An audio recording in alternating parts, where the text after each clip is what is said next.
સમાચાર અમદાવાદથી પ્રાપ્ત થઈ રહ્યા છે। અમદાવાદમાં ફરી એક વખત વાતાવરણમાં પલટો આવ્યો છે। નરોડા, સરદારનગર, આશ્રમ રોડ અને વાડજ વિસ્તારમાં વરસાદી માહોલ છવાયો છે। વાતાવરણમાં પલટો આવ્યો છે અને વરસાદની શરૂઆત આજે પણ અમદાવાદમાં થઈ છે।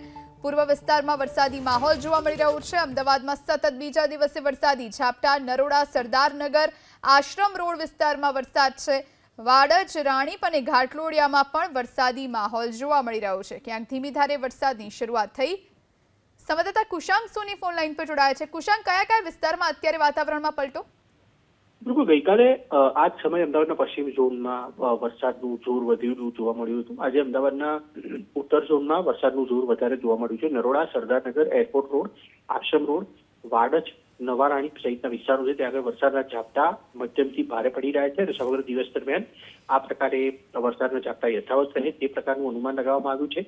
હજી પણ 5 દિવસ સુધી હવામાન વિભાગે આગાહી કરી છે વરસાદની। અત્યારે જોતા અમદાવાદ શહેરમાં સિઝનનો માત્ર 18 ઇંચ વરસાદ પડ્યો છે, જેના કારણે વધુ વરસાદ પડે તે પ્રકારની આશા અપેક્ષા અમદાવાદ શહેરના નાગરિકો પણ રાખી રહ્યા છે। સમગ્ર દિવસ દરમિયાન વરસાદનું જોર યથાવત રહ્યું તો વાસણા બેરેકના દરવાજા ખોલવા અંગે પણ નિર્ણય કરવામાં આવશે અને ઉત્તર ઝોનમાં એટલે કે નરોડા, સૈજપુર, સરદારનગર વિસ્તારમાં જો વરસાદનું જોર વધુ રહ્યું તો ત્યાં આગળના કેટલાક અંડરપાસ છે તેને બંધ કરવા માટે પણ કોર્પોરેશન તરફથી નિર્ણય કરવામાં આવી શકે તેમ છે। હાલના તબક્કે આ વરસાદ છે તેને વિરામ લીધો છે, પરંતુ વાદળછાયું વાતાવરણ છે અને વીજળીના કડાકા ભડાકા થતા હોવાના કારણે સમગ્ર દિવસ દરમિયાન આ પ્રકારનું વાતાવરણ રહે તે પ્રકારનું અનુમાન લગાવવામાં આવી રહ્યું છે। જી, આભાર કુશાંક જાણકારી આપવા માટે।